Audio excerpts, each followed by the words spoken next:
Hello, hello. Good morning. How are you? I'm good. How are you? Happy haircut. Thank you. All right. Sorry I missed our call last week. Oh, that's okay. We'll figure it out. Let's see here. It's been a while since I've taught Ignite, and I have yet to teach a class on through Zoom. But we'll figure it out.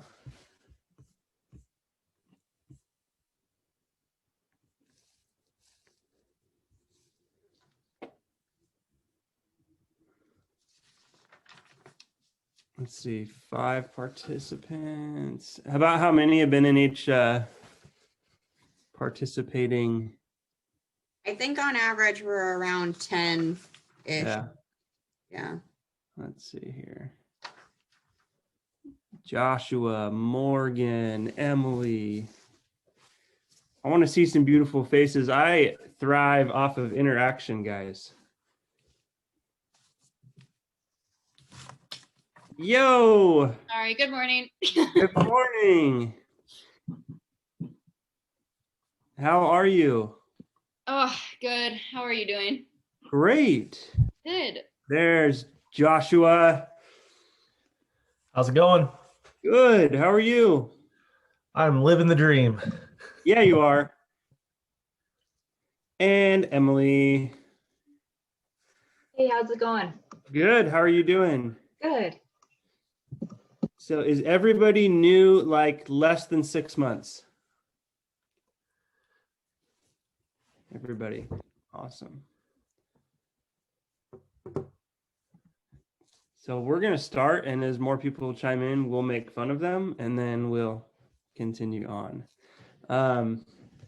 My name is Mike. Can you see my screen share? Yeah. I've been in real estate. This is year 7. I have a small team. I have a transaction coordinator who you probably know. His name's Kevin Kraft. He services many agents in the office. I have a showing assistant. I have an administrative assistant. And last year we did 84 units for just short of $40 million in volume, which was outstanding. And I love marketing and branding and all the warm and fuzzies. I am attempting to get better at prospecting. I would also argue that marketing is a great way to build out the pipeline and receive calls. Somebody else signed in. Am I signed in? Do you hear me still? Okay, that's weird. Hulu. Okay. Let's get right into it. So today, growing the business versus running the business. You guys have marketing materials, yes? I'm sorry, Ignite materials, yes? Awesome. So you guys have already covered, is this session, what session number is this? Session 2 of Elements, session 15 of Ignite. Awesome. Is it Kyle or Kylan? I thought it was Kyle. I need to see your beautiful face, brother. No. Amanda. Hey, good morning. Good morning. How many people are in the room now? Hey, what's up, man? There he is. Is it Kyle or Kylan? It's Kylan, but I go by Kyle with people that I know for the most part. My mind was just blown. Anyway, so getting into lead generating for buyers and sellers, you've already covered the Spark session. Marketing is a tool, prospecting is an activity.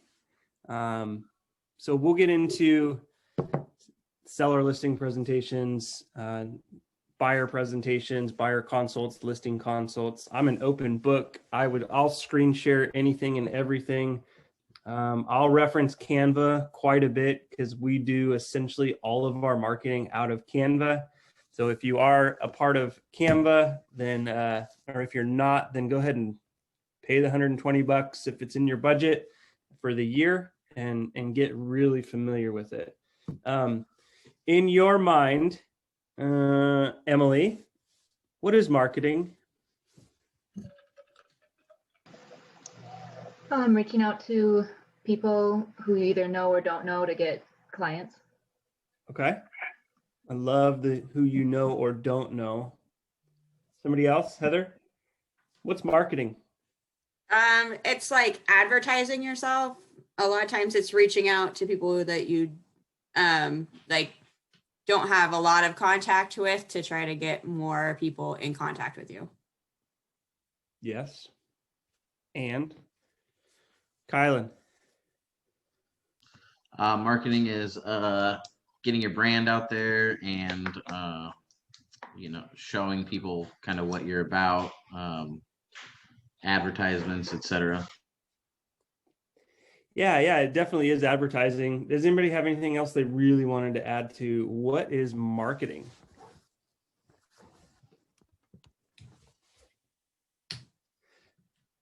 For example, marketing is door knocking. Marketing is leaving the advertising. Like, I just got to call you Kyle. I hope that's okay. Like Kyle mentioned, it's branding. I mean, it's branding. It's a consistent message to your demographic. It is tying into your personality, your behavior. It's just a consistent message about who you are, what you value, and how you want to do real estate, in my opinion. It has to be consistent across the board for all of your mailings, all of your signage, business cards, everything. And the marketing of that is the activity, right? Like, the marketing is the actual content that goes out on a consistent basis. Let's see here. So we'll get into the growth of the business, the marketing versus prospecting, the running of the business. That's where you're wearing a lot more than one hat. Seller listings, buyers showings, negotiating, vendor management.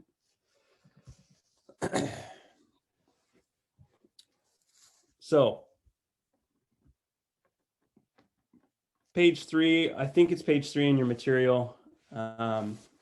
This will be a 1-hour session. I love feedback. I love rabbit trails. Sometimes I feel like a lot of times you can get more of those light bulb moments that will help you in your business. So please, I don't want to talk at the screen for an hour. So anytime, unmute yourself. I can't even see if there's more than, looks like we have 8 in the box there. So please chime in anytime.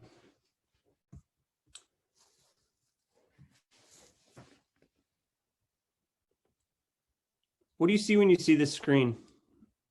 What comes to mind when you see the triangle prospecting versus marketing?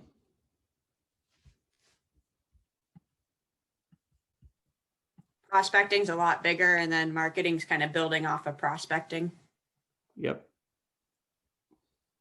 What else?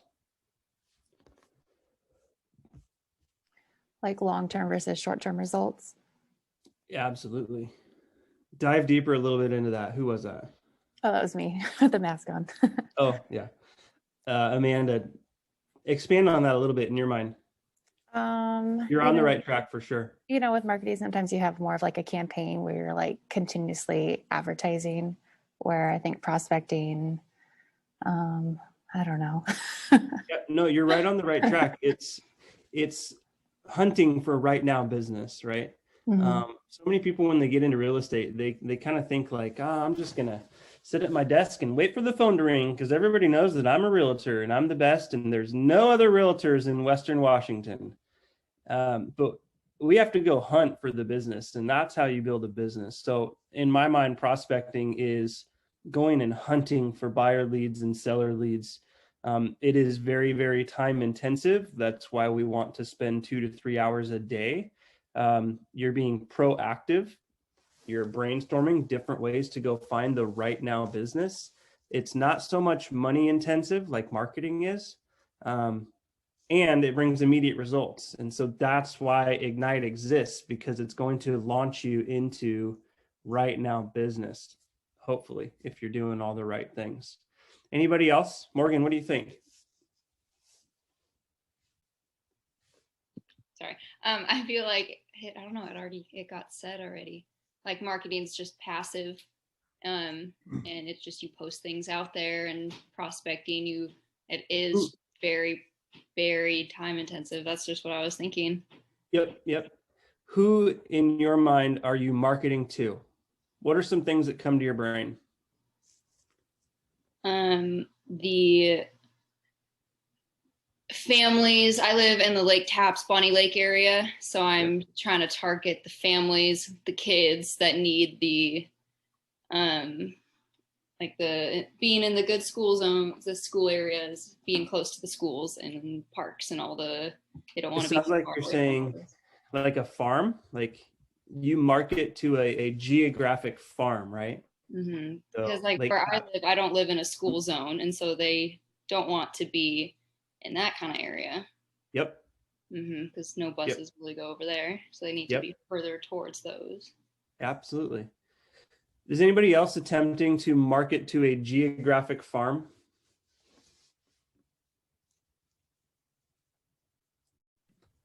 I'm starting one. Sorry. I'll go ahead. Yeah, I'm starting one. As far as like a geographic farm, mine's a little bit different because I live way out in the kind of in the boonies. But so I'm kind of it's not really a neighborhood. It's like more like a number of houses around my house. Yep. Joshua, chime in. I was just gonna say, yeah, I'm getting ready to market to the neighborhood around me. There's like 800 homes, and I want them to sell them. I want to sell those homes. Absolutely. So can I ask a question? Of course. So I know door knocking is not a thing, but are you able to drop little things in their mailbox? Yeah. Yeah. Oh, okay. King Morgan is a super good example of marketing and prospecting, because you're dropping your marketing.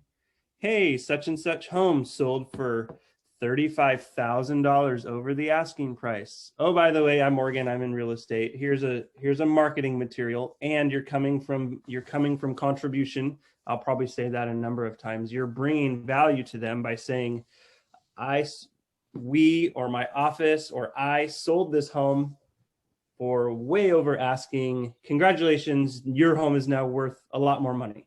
Mm-hmm. And so you're prospecting for listings in an area, and you're dropping marketing material. What are some other marketing things that you've come across that you like, that have kind of made you say, oh, that's interesting? Emily, what do you think? Have you run across anything that's really kind of sat well with you? There's talk about marketing on Facebook, and that was pretty interesting. That was earlier last week, but that one I was going to look into more. Yeah. I love Facebook. I love Facebook marketing. I don't know if any of you were in on that panel a month ago. I think we've closed 19 homes from Facebook over the last year, I think it was, with zero ad spend. That's a very, very good return on investment. So I love Facebook marketing and branding and everything there. Is that Junko? Is it Danielle and Esther? Hi, yeah, Danielle. Faces. Danielle, I want to see some video if you got it. I do. So I don't know if you can see me now. I'm driving truck at daycare, so. Oh, don't get into an accident by seeing our beautiful face. So on page 4, there we go. Page 4, some ideas, and let's just dive into those a little bit. There's obviously a ton of different ways that you can prospect, you can market, you can do both. I want you to take 30 to 45 seconds and just circle the ones that jump out to you. I wish I had some Jeopardy music.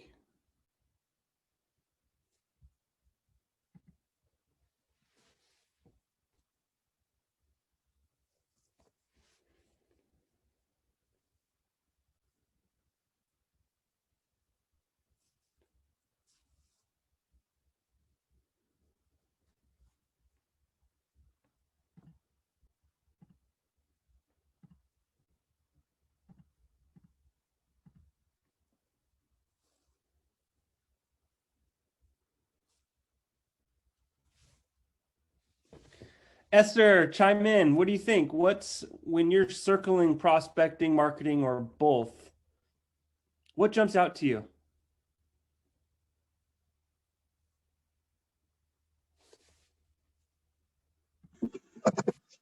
Beautiful.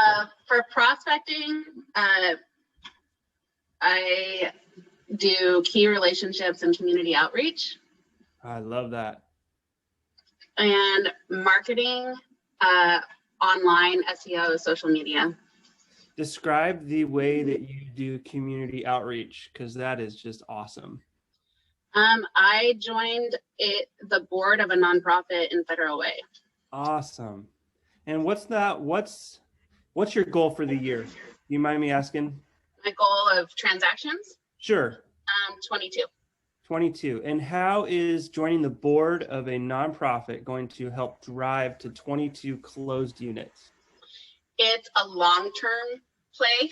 Yep. Because it's a development of, it's a very small nonprofit and for nonprofit. So yep. It's a long-term marketing approach. Yep. Yeah, it's relationships with the people on the board. And then our plan is to expand the nonprofit. So just, it's going to get me out there in the community. And they do swag bags, and I don't have any marketing material, but they'll let me put marketing material in the swag bags, when there's events and stuff like that. So I love that. Kyle, what do you think? Prospecting, marketing, you're circling items. What's jumping out on the page? I've been trying to do FSBOs, expired listings. I too just reached out for some community outreach for a nonprofit group here in my community. And then, kind of referring to the prospecting aspect, I was looking into dropping CMAs off at places around me in my, direct sphere kind of around my area. Yep. Those are perfect. Joshua.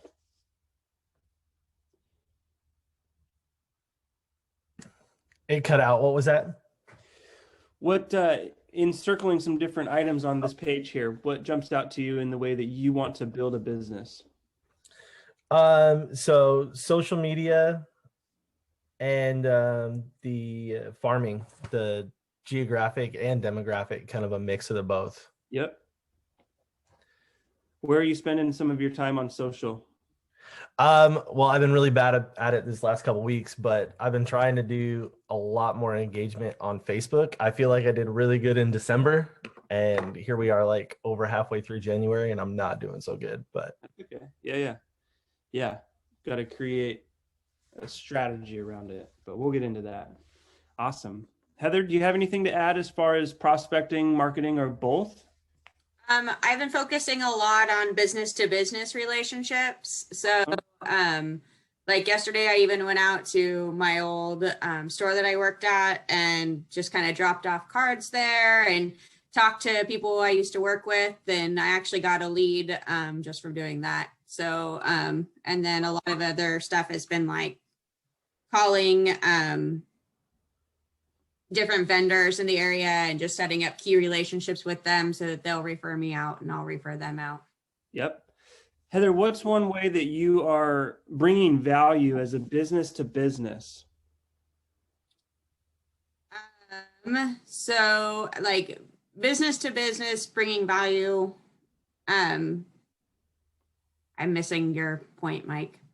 That's okay. So one of the things that we've done in the past, I have not been successful at it, but I thought it would be really cool to partner with a lender and offer a like a closing cost contribution, or a free home inspection, or a free appraisal, as long as you're meeting all the RESPA guidelines and whatnot, to an entity like Puyallup School District. I live in Puyallup. I want to be the preferred agent to like thousands of teachers, right?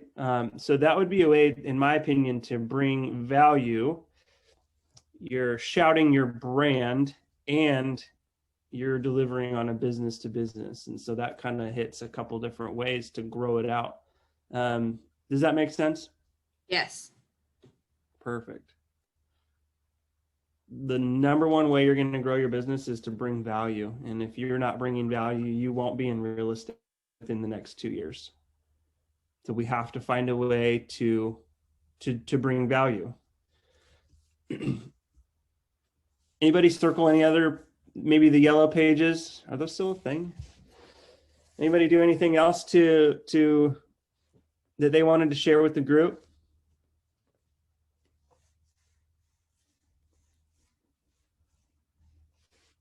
I haven't heard from Junko yet. Unmute. Hi. Gotcha. Okay. Sorry, I was in the wrong place. That's okay. Anyway, I'm in the wrong place often.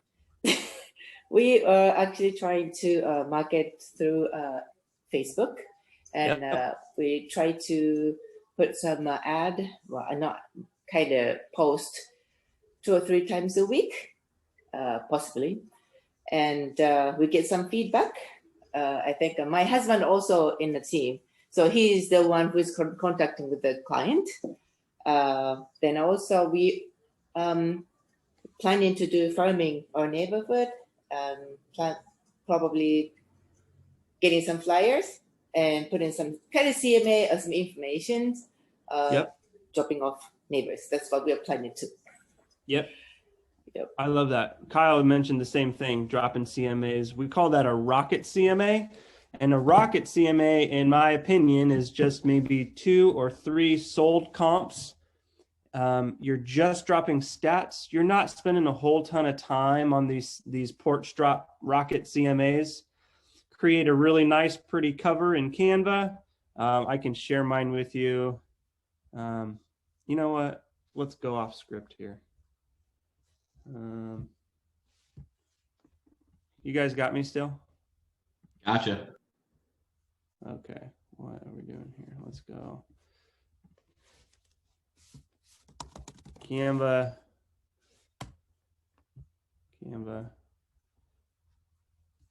Designs. So you can store all your designs, right?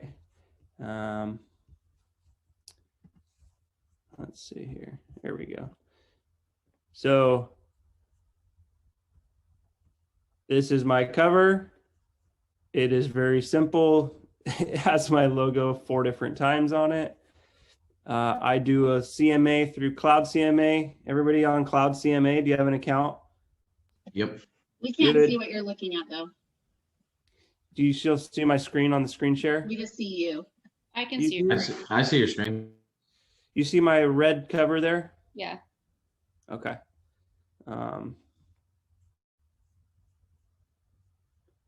I'm gonna stop my screen share and I'm gonna start my screen share.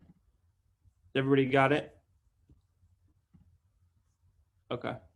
So anyway, on just a porch drop CMA, and this can be a CMA that you bring to all your appointments too. I just do that. I get into Cloud CMA. I use maybe 2 or 3 sold comps, and then I just made this. I pop in their address, and then I show what the other online valuations are and what I want to do. And I just find I'm trying to bring value. Like, hey, look at the discrepancy. They say you're worth that. They say you're worth that. I think you're kind of worth that. Realtor.com doesn't even know what it's worth. I really like that you put like Redfin and Zillow especially in there to say like a comparison. I didn't even think about doing that. And this one's kind of unique. I did this one yesterday, so it's a little bit off. Usually Zillow is way low. Redfin is usually within like $20,000 to $30,000, and then it also just helps me form my final opinion, right? Because I can pull a CMA, and until I get really, really confident in it, I'm gonna maybe rely on some of these algorithms because maybe they're looking at something that I'm not, or vice versa. But the cool part is like a CMA with this valuation, and then it has my suggested list price range on it as well. Any questions on kind of what a rocket CMA is? I'm a big fan of those. I mean, anytime anybody even mentions in the slightest that they may want to sell like in a year, I think you write a little thank you note, you drop your porch drop CMA, you put a bow on it, and it's like, oh wow, they're pro. I have a question for you. What is the cloud CMA that you were talking about? Yeah, can you guys still see my screen? Mm-hmm. Okay, so it's just literally cloud CMA. We have free registration with our brokerage. Okay. It's pretty in depth, and it's actually getting better. So like this is the one I did yesterday. So you would create a new one. It's a CMA. You can actually put buyer tours on here, which is kind of cool if you're showing 3 or 4 properties. You can plug the MLS number into the buyer tour up here, and it kind of puts out a nice, pretty presentation. If your client's a high C and they like to make notes, those buyer tours are gold. So you just put in their address here.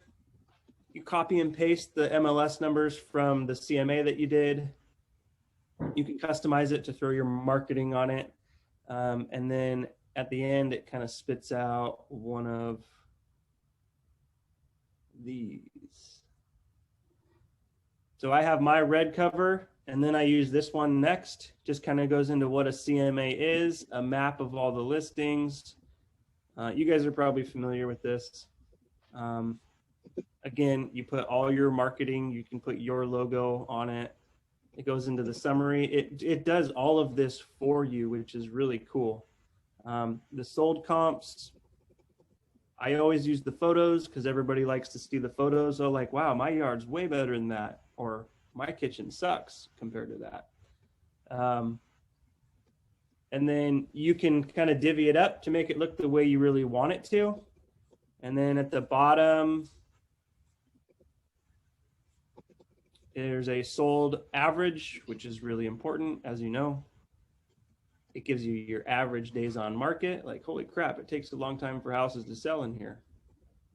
And then I usually give a list price range because I bring this to my listing appointment. I do a 2-step listing appointment. I'm not a high D closer. And that's it. And then at the back, I put I put this guy at the back. And then I make it into one nice big pretty PDF. I send it to UPS, and I ask them to print it and put it in a spiral bound with a cover, and it's nice and pro. And then I take that along with my other marketing material to the listing appointment, and I take the listing. Just to throw in, there is a CMA class tomorrow at 1 o'clock. Yeah, I would yuck up any CMA stuff because you're not a pro. I'm not a pro at CMAs yet. And I've been doing it for 7 years, and there's still times where I'm like, huh, that's out in the sticks. I have no idea what that's worth. So any CMA class that you can get in on, I would encourage it. Okay, last thing I want to touch on here is the both. This is really important because it allows you to,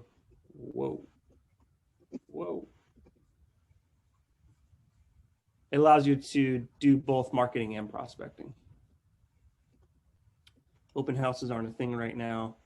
You can co-host You can co-host seminars. Giveaways are huge. Client appreciation events within our current protocols is a great way to do both.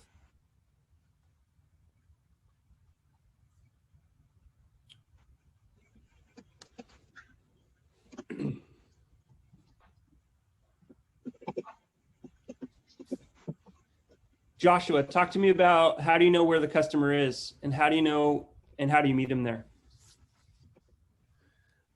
Well, I feel like to me the answer is the customer is everywhere.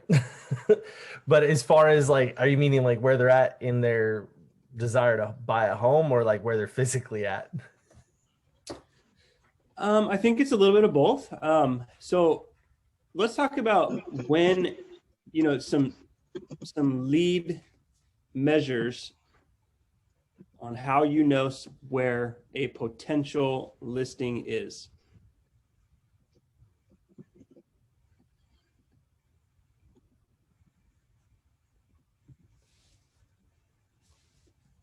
Josh? Can you hear me? Joshua?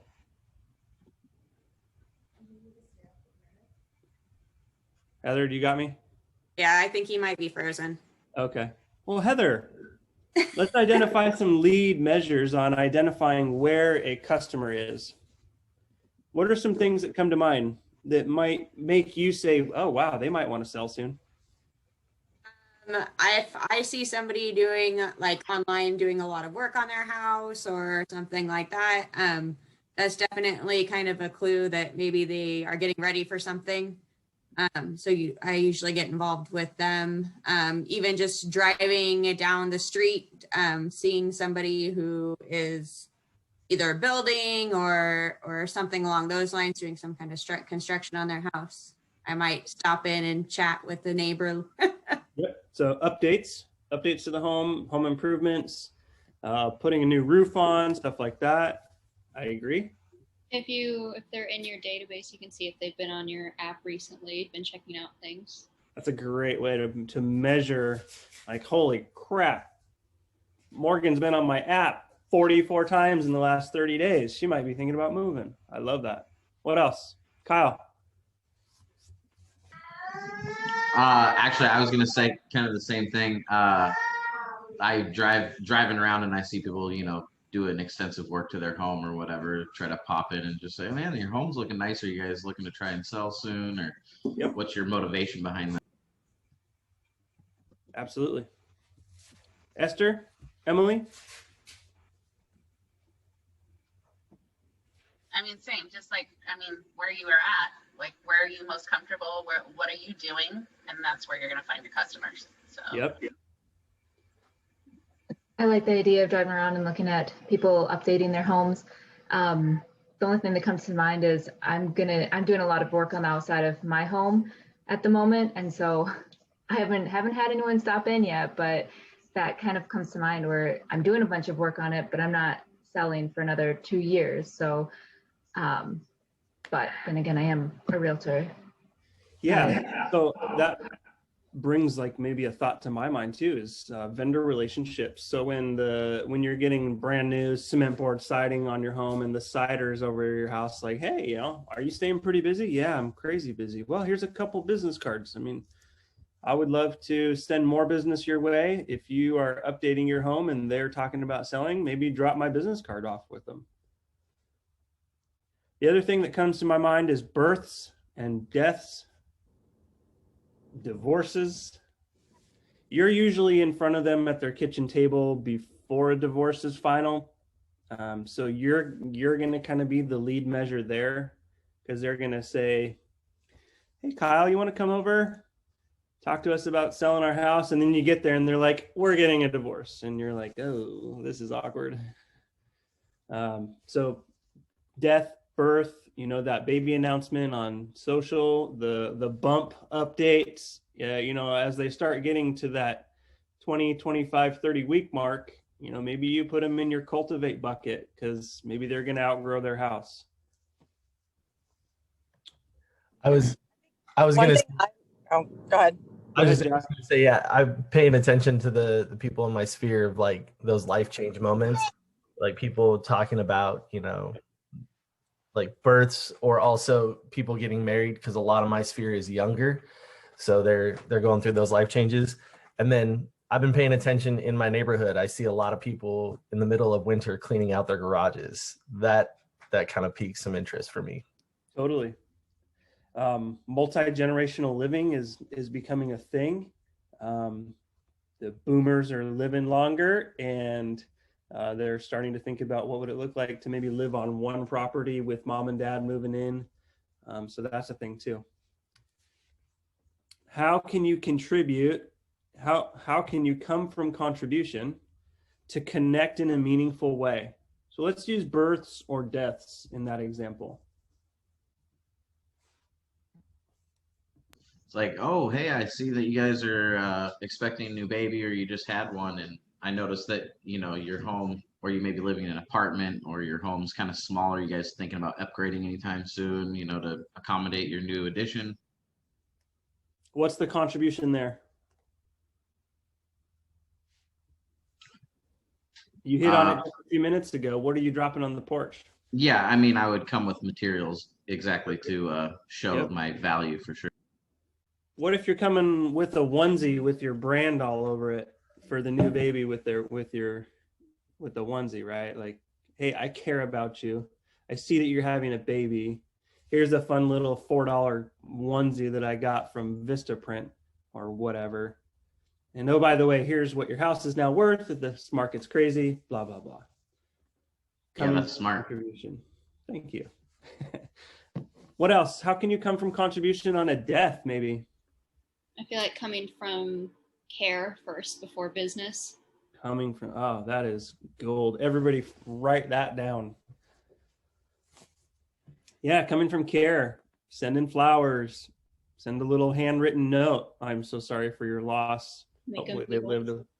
Say that one more time, Morgan. Make them meals. Send a meal. I think that's gold. Anybody else?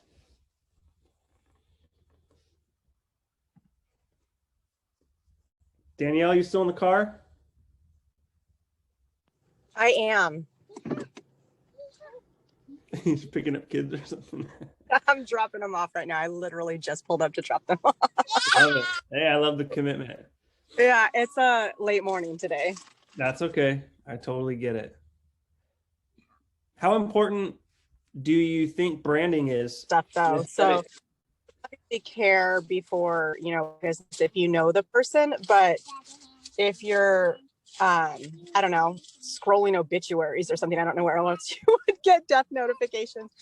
But I mean, if you don't know the person, what would be like a good way to kind of get in there without being a vulture? I think Morgan nailed it. You know, it's coming from care first. The really, really tough ones, and I hate to sound morbid, but we're just going to go there. When somebody has an infant death, they're gonna move more likely than not. They don't want anything to do with that house anymore. And so you're sending them something because you care as a human, right? You're sending them a meal, you're sending them flowers, you're sending something from the heart.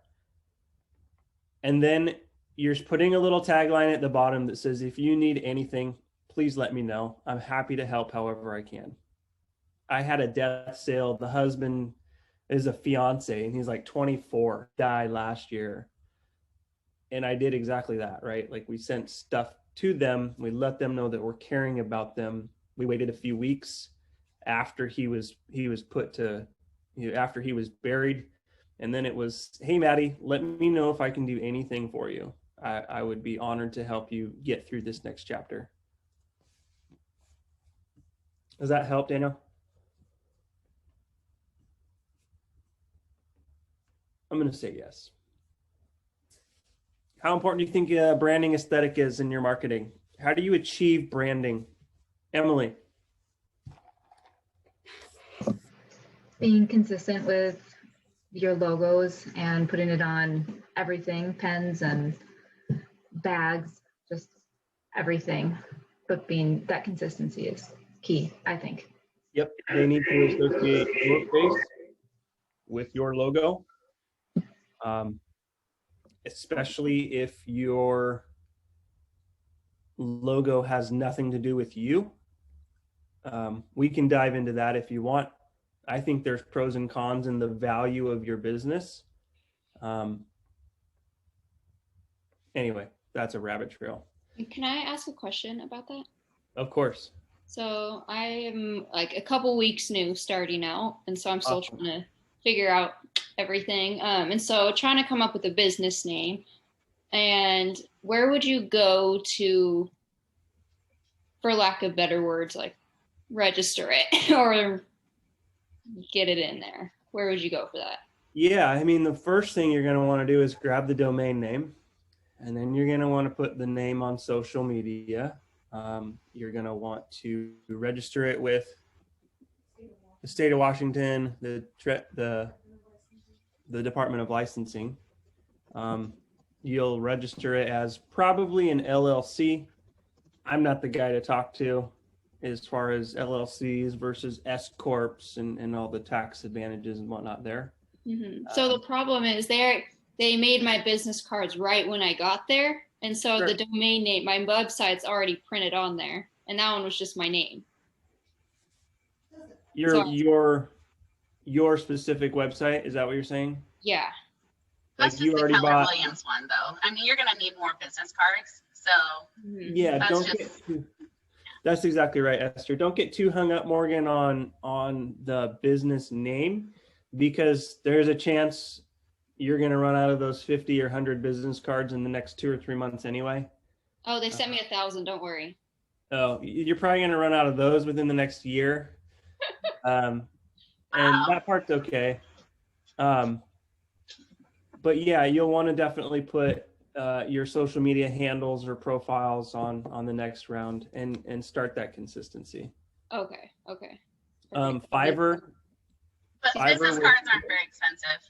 I mean, Right. they're like $10 for 1,000 or something like that. So if it really bothers you, then just once you have it figured out, that's better. But I would say like my biggest problem with the branding is it's hard because it's like when you're new, you need to brand your name, and then you have your business name, and then you have Keller Williams, and it's just like I have a hard time with all of that because I feel like it gets super messy because you have to put KWPS on everything.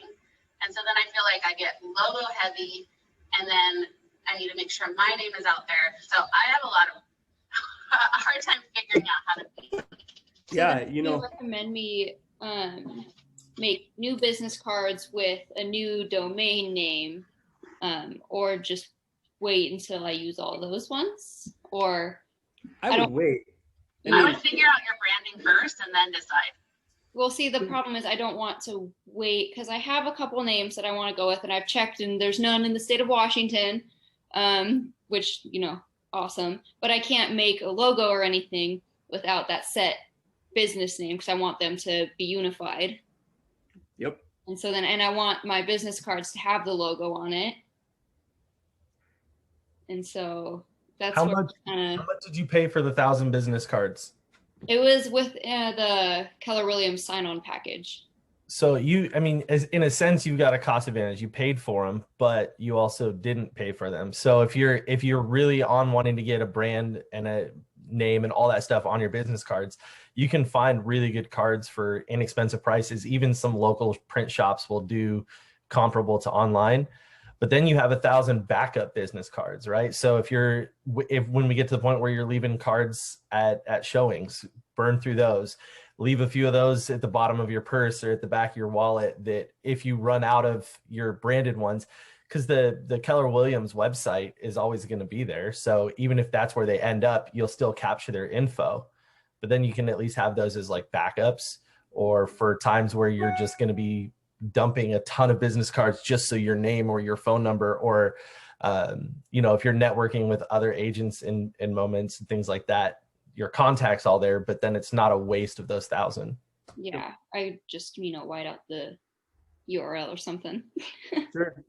yeah, don't get too hung up on that side of it. I would say write down your values. If you go to the one thing with the number one in the URL, you can go to their free resources and look at the values. I think we had started, I don't remember where they're at. You can buy a little pack for like $8 and they'll send you like 200 values. So like authenticity, grit. If you don't know where you are at yet with your brand and your logo, I would say start with your values and then just start writing different ideas down.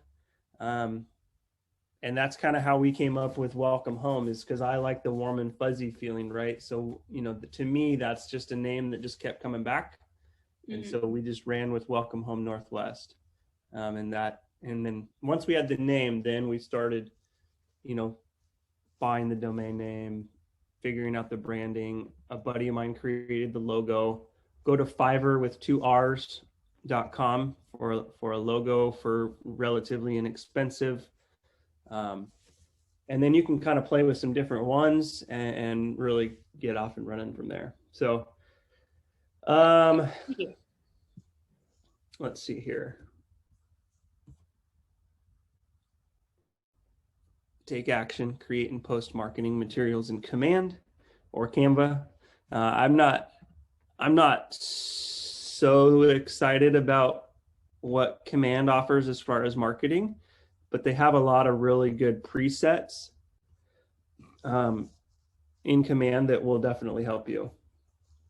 So the tech demos, so you're going to go into Command.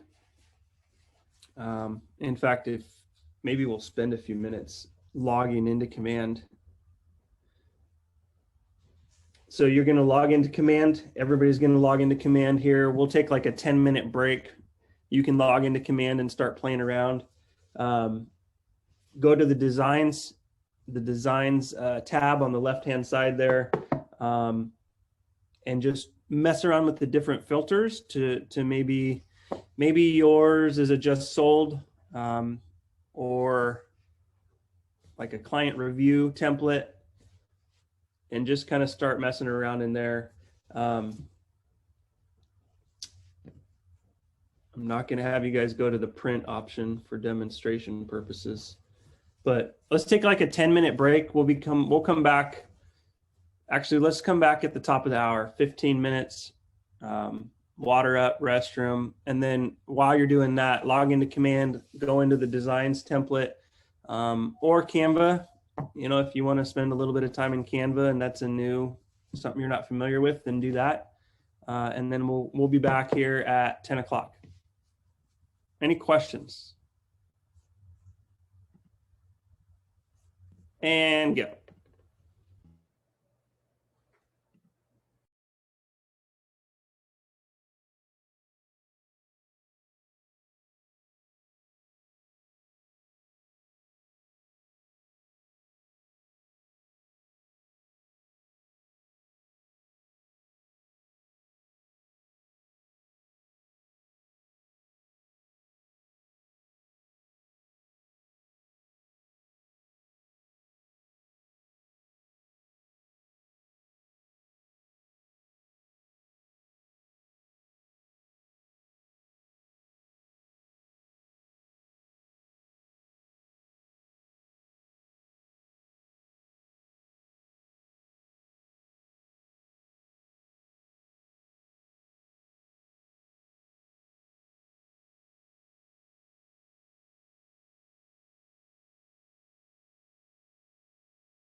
Yeah.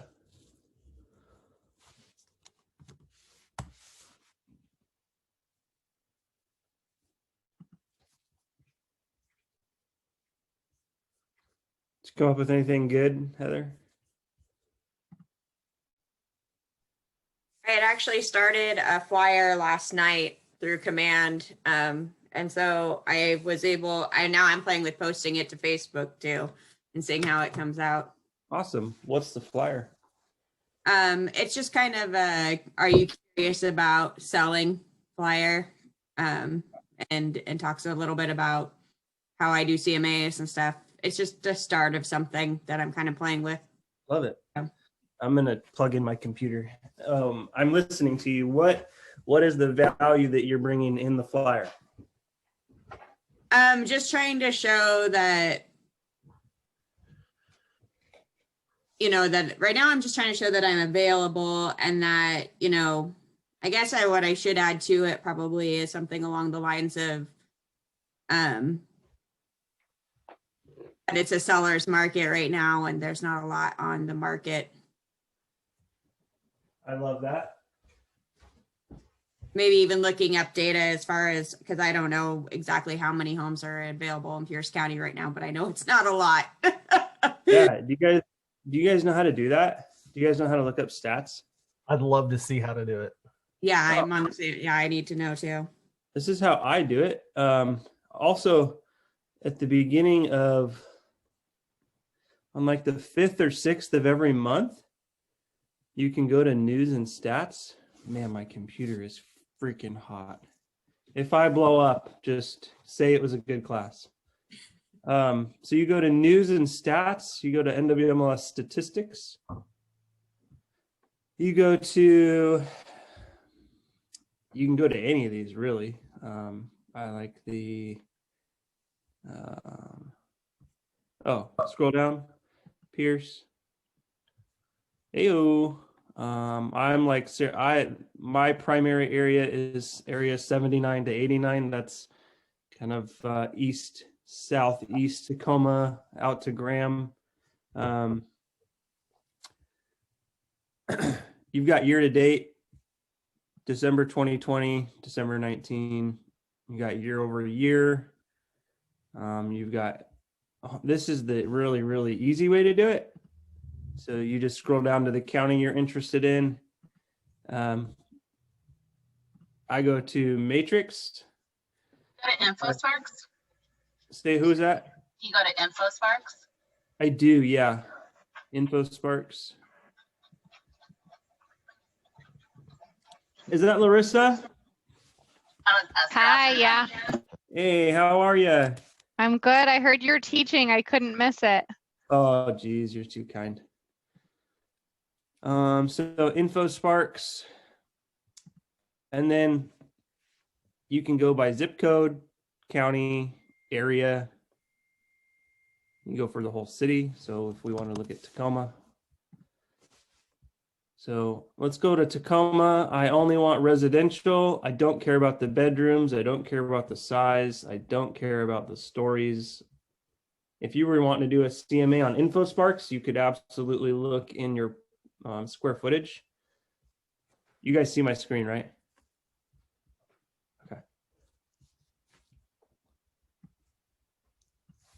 Okay. Sale price, you have the median sale price, and then you go to the average.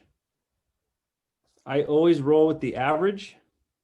So our average sale price for December 2020 is 406, a 14% year over year increase in value. Year over year because we're looking off the 12-month. Heather mentioned total homes for sale. So boom, in Tacoma, there are a total of 250 homes for sale, 36% less than this time last year. InfoSparks is fantastic. You can go to your average price per square foot, not the median. Average number of showings to pending, about 21. about 12 showings per listing. So I really, really like this website. I'm Because sorry, designs, Dave. they have like a market spotlight or something, but I was told to go to InfoSparks and look at the stats because designs doesn't necessarily pull the right statistics. And so you can update the actual numbers from the MLS. Yeah, and the reality too is you can also skew like days on market. Maybe I want it to say 16. Maybe I want it to say 5, you know? So it's. Yeah, I did one for Northeast Tacoma yesterday, and I was like, there are only 5 houses that are listed right now under 800,000. And then I was like, and their average day on market is 9 days. Exactly. When I sit down in front of people, I'm just going to share it with you one more time. When I do a full-blown CMA, Kyle was talking about CMAs. I also include this page. So I type in their zip code on InfoSparks. And then I type in, and I give this to them. Hey, look, in 98023, there's a total of 68 homes for sale. Sometimes they don't know what that means, but I just go in, you know, that's not very many homes for an entire zip code. So I think that actives or pendings? that's total active homes for sale. And I just pull it by just going right here, just total homes. Because I can go by zip code too. So for the zip code, I just want 98023. Whoa, 98023. Did it pull it? Oh, you gotta, I forgot you gotta click on it. And then just total homes for sale, 39. Everybody good with InfoSparks, pulling stats? Definitely mess with it. Did I get rid of the, oh my gosh. There it is. Anybody have any ahas with just farting around in Command? Anybody make anything they really want to share? Amanda? You know, I just started looking at it like a couple days ago, so it's brand new to me. I do have a question though, like how early in do you want to start your branding? Like pretty early? Branding is like a fine wine. You don't want your branding because the last thing you want to do is become Mike Renard Real Estate, and then like, oh crap, it came to me. Welcome. And that's a year later, and then it's like, you know, you don't want to confuse the consumer, which is what Morgan is like really wanting to make that is fluid. And somebody else mentioned like, I want it to be KWPS. Yeah, I'm struggling with that because it's like you need your name out there, but you also, if you've named your brand. So the reality is I put my logo on everything, probably to a fault, but nobody calls, they call Mike. And probably until I were to have a team of lots and lots of people where then they can identify with Welcome Home. It's more important to be shouting your name from the rooftop because they're doing business with you, whether you're at KW or ABC Realty, the people in your sphere are going to call you. It doesn't matter if it's Heather Hamilton Homes or Keller Williams. Your question was how early should you implement the brand? Don't rush it, and just make sure you're excited about it. Make sure you're really excited about it. What I've done to balance it, Mike, is I've decided that I'm just going to push it as my URL because almost everything has to have KWPS on it right now. And so it's like, it just gets logo and text heavy. And so I do the KWPS logo, and then I do my URL, which is my brand, and then I put my name and my picture. Is Yep. how I balanced it, because I feel like it gets really messy. Yep, exactly. The way I try and look at it is KW is our umbrella, because that's the brokerage we've partnered with to help ourselves grow as realtors. So it's just Mike Renard at Welcome Home with Keller Williams Puget Sound. I have a I hope that question. makes. Yeah, of course. Okay, so whenever we post on the Facebook from our branding name, but we still need to put logo for KW in every single post. Is it correct? I All like the to ask marketing for material forgiveness. has to. Doesn't all the marketing material have to have KWPS, and then it has to say each office is independently owned and operated? Yes, I don't think that would be as specific as every single post you throw on Facebook, but you can see like this open invite has KW partners in the bottom left and such realty group on the bottom right. So the answer is yes. All of your physical branding should have the KW logo and then the verbiage that says each office is independently owned and operated, equal housing, blah, blah, blah. But for social, I mean, it's your face and your logo. And in my opinion, until John Hanson says, hey, you might want to throw a KW logo on. And then it's like, oh, shoot, sorry. Okay, thank you. That makes sense? Yes, thank Hey, you. Mike, this is Chris. The way it was described to me also is that if you're paying for advertisement or you're paying for that marketing, then that's when you have to have the logos on there, as if it's a paid, something you're putting out. If it's just something you're putting out for yourself or on your own Facebook, not business related entirely, then you don't have to have those things on there. That's the way it was told to me. That's a great threshold. If you're paying for it to go out to the masses, it should absolutely have your brokerage as well as your logo and all of the fine-tuned verbiage. I think that's a great way to do it. Are we supposed to be putting equal housing and all of that other stuff too? Because I've only been doing the logo and that each office is independent and stuff. Great question. I have not a clue.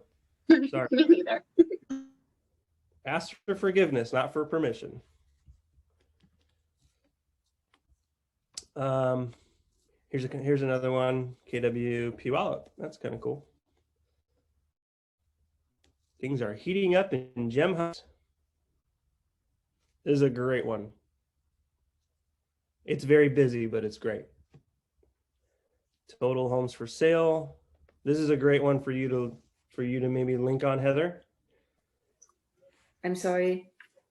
I just missed about the fair housing logo things. Does it have to be on it every post? No. Sorry. Use. I think that was Chris Wood. He mentioned if you're paying for the advertising to go out to people, then have the criteria. I don't know the answer to every specific criteria, but I know it should at least have our brokerage name. I know it should at least have verbiage that says each office is independently owned and operated. And then it can also have your team logo if you want. Right. Yeah, for instance, like this one doesn't have the fair housing logo. So. Correct. Yeah. I don't know that that's super. I think fair housing has to do with more mortgage and interest rates and stuff. I don't think I've ever seen a fair housing on anyone's marketing. Look at a Coldwell Banker. Sorry, that was inappropriate. According to HUD, the guidelines, all advertising of residential real estate for sale or rent should contain equal housing opportunity logo, text, or verbiage. Pretty sure Joshua works for the IRS. No.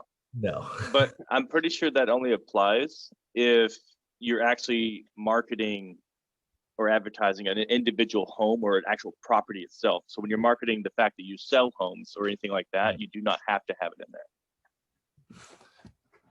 I think that's what they're saying is like, yeah, if you're like something like what's on the screen, no, you wouldn't need it. But if you said this address is for sale, then you need to have that.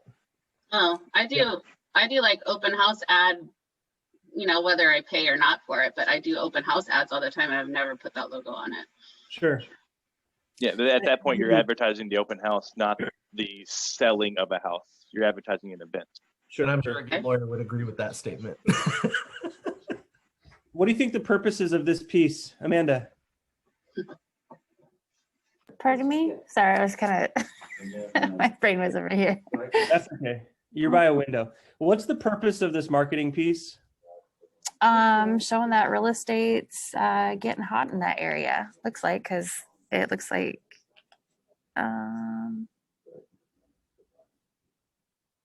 well, I don't know, because it says the listing price 362, but then sold price 322. It's to generate seller leads. Yep. Who's the intended audience? Sellers.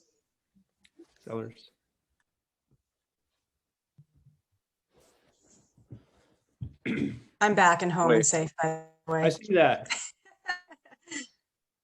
Wait, I'm a little confused on that. Isn't this I think this would be a buyer ad, wouldn't it? Because if the average listing price is 362,000, but the homes are average selling for 322, less than listing, wouldn't that be a buyer's ad? I want you to take your real estate hat off and pretend you're a 5-year-old, because you and I know what to look for. I want you to think of this as a consumer, and consumers are 5-year-olds and they don't have their real estate license. So I think, in my opinion, this is a very busy ad. We want them to receive it in the mail, have it be pretty enough to want to look at, like the aerial shot in the background, but then be smart enough to know what they're looking at. And so I think you make a great point. Is that Chris? Yeah, that was me. Yep. So your average list price versus your average sold price, that's great info. Would a 5-year-old or maybe a 10-year-old know what that is? Probably not. But a 10-year-old would know, man, there's only 4 houses for sale. And wow, there's a lot of houses that are pending. I think that. What would you do to improve this piece? Larissa? I probably wouldn't have 2 different sale prices, the list price and sale price. I wouldn't have that. And I think that the overlapping of where it says like Gem Heights and Heartlink, like there's just a lot going on there. So I would maybe move that and just have one price point on there. Yep. Absolutely. I think I'd replace, like on the bottom, it says the average days on market, it says not available. So I like how they've got, I think the point is the average list price is, oh no, that I read that opposite. So they're getting lower than what it's listed at. I wouldn't have that on there at all, because you're getting under, you know what I mean? Like, oh, we get more than asking, you want to promote that, but that's showing the opposite. So never mind. I think it might be both. I mean, you could look at this ad as a seller or a buyer and see positives, right? Because the buyer is going to look at the list versus sold and be like, oh, awesome, I'm going to buy a house for less than they're actually, trying to sell it for. And then the seller is going to be like, oh, 26 pending, 4 active. Man, homes are going quick. If I want to sell right now, it's a good time to sell. So it kind of hits both, but I don't know if you want to target both at the exact same time, because you could also confuse people and have the negative. Exactly right. We can make fun of Heartlink homes because they're in Puyallup. So next time you see whoever that is, you just make fun of them because they're being, no, don't do that. The thing is it's a very confusing postcard, right? Because things are heating up, but the average list price the average sold price is way less. So how is it really heating up, right? Let's go on to the next.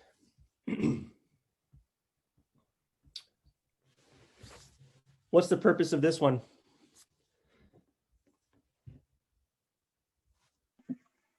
Heather. I would think the purpose is to interest buyers, because you've got the just listed kind of focused on it.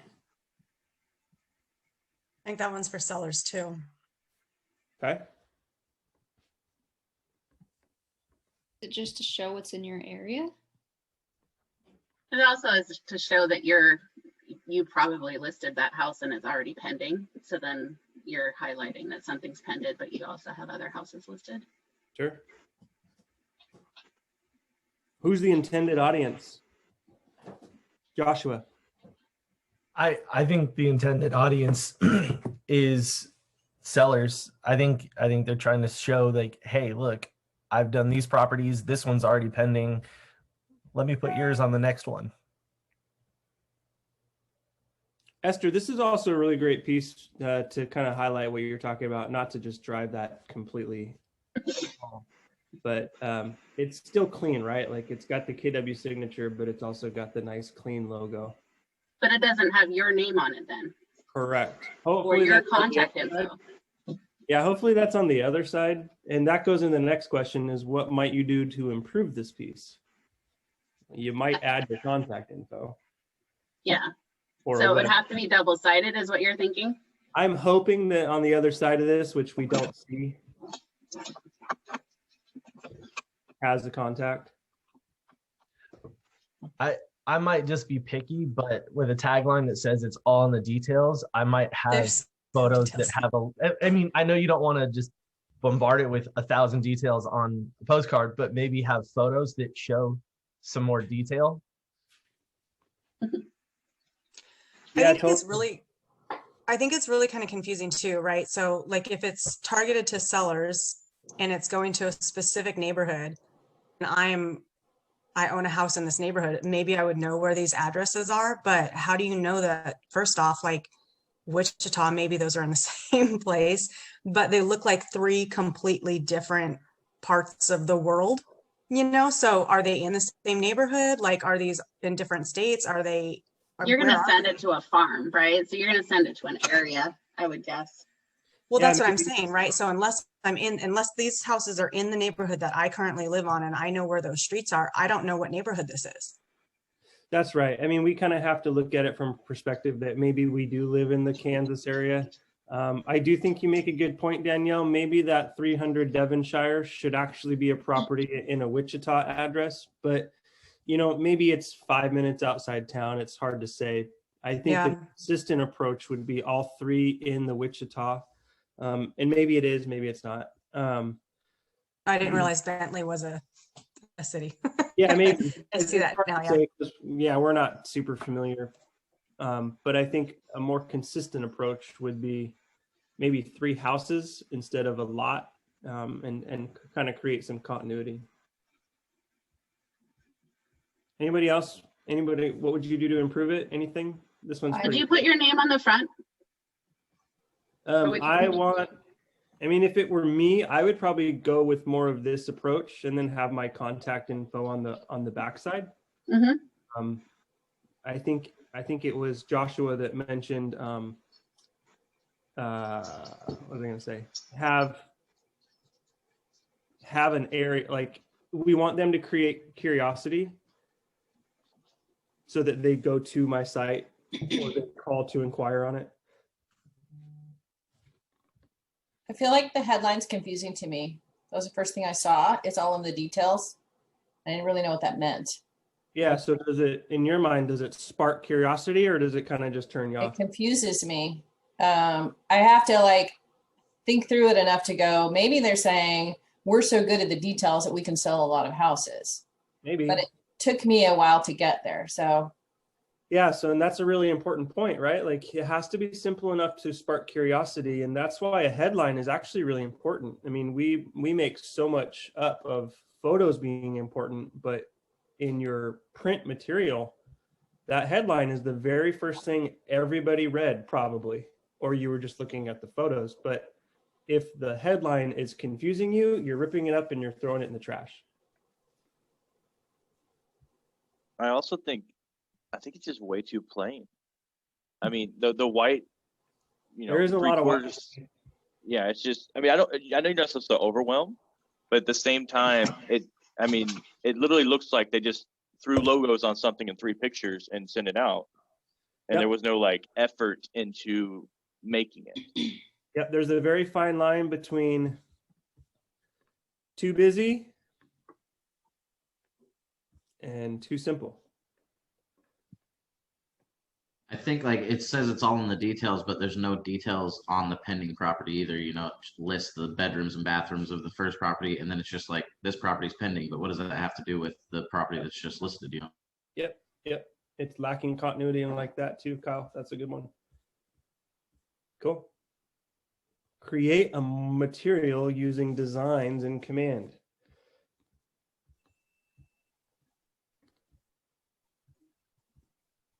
Are we supposed to do that? I really like that you're just going through and helping us analyze. I think this is more helpful. Oh, that's good. And I use Canva more than I would use Campaign just because I have a hard time with getting things to do what I want. Is everybody in Canva? Does everybody have a Canva account? Mm-hmm. Yep, yep. The cool thing about Canva, guys, is start in campaigns to spark your creative approach, and then either copy it and paste it, or maybe have two screens and create your own that's individual to you in Canva. And then you can always upload it back to campaigns to use it for going out of command. That's it. That's really important. Go.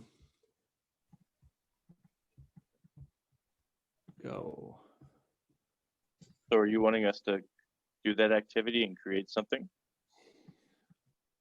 You can mess around in there if you want. I was going to, in fact, I think I put it, I saved it somewhere.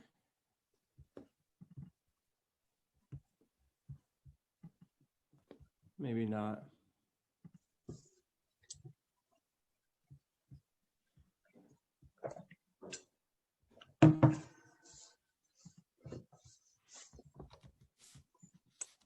I was just going to share with you one that I had in Canva. I previously on Canva created a giveaway template and page, Yeah. and then in Command I created my business cards, and then a paid ad for that giveaway. Yep, I love that. Here's one that we sent out to Crystal Ridge. Really, I mean, I'll invite your feedback because it is important to me.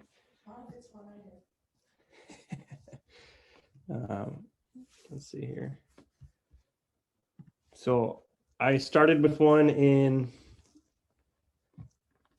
Command. I wanted to use something that was a little bit more unique to our branding. I mean, I created this probably over the summer, and there's already a few different things that I would change. So what do you guys think? This was just an 8.5 by 5.5 mailer. It says your neighbor's home is under contract in 4 days with, and Yep. They had 9 offers to choose from. Yep. So grammatical error. I'm notorious for grammatical errors. That's why my wife proofreads for me.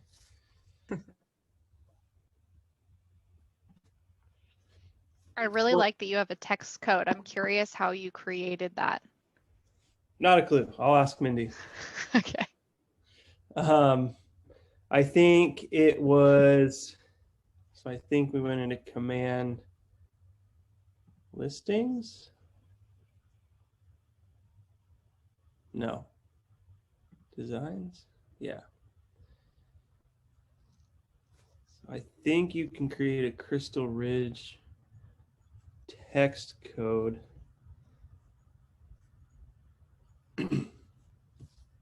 So that's for the whole neighborhood, right? It's not for their house. That's for the whole neighborhood of Crystal Ridge. Yep. Okay. Yep.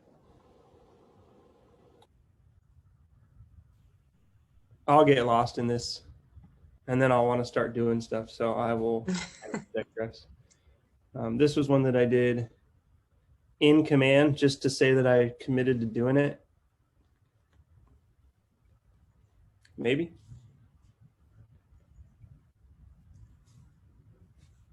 Maybe not.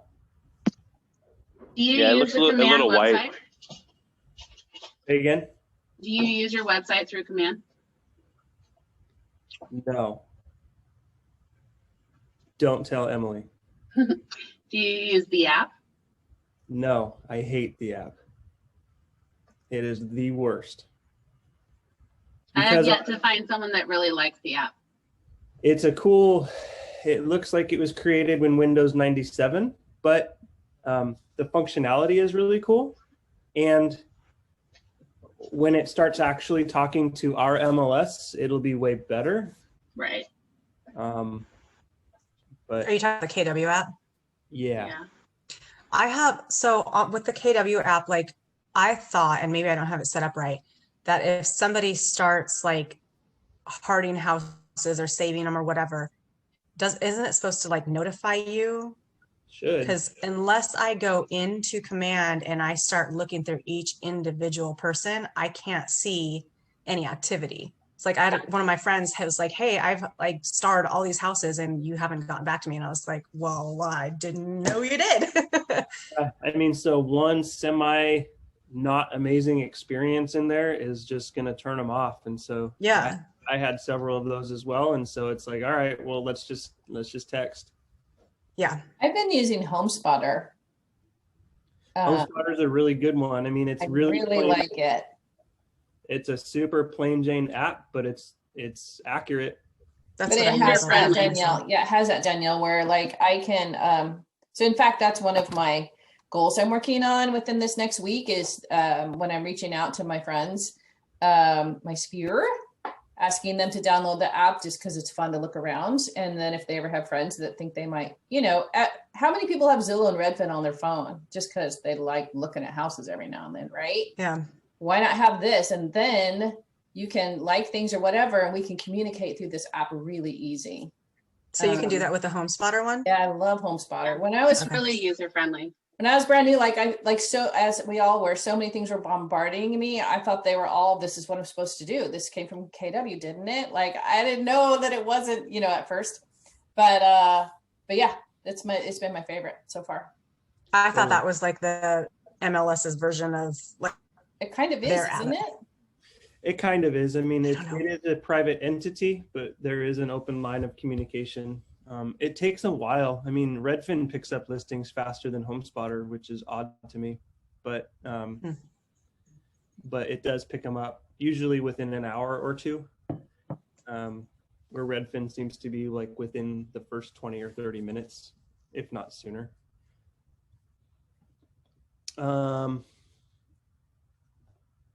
I think we're kind of done.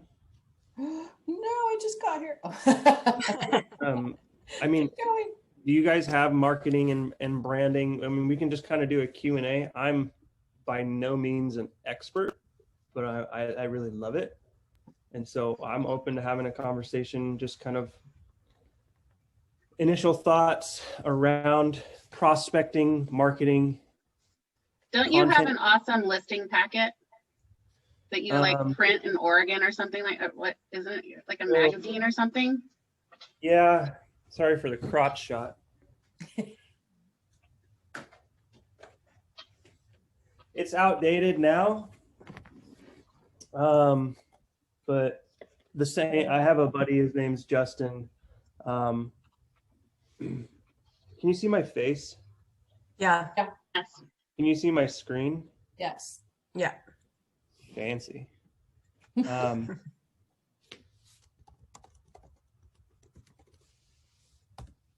Oh boy.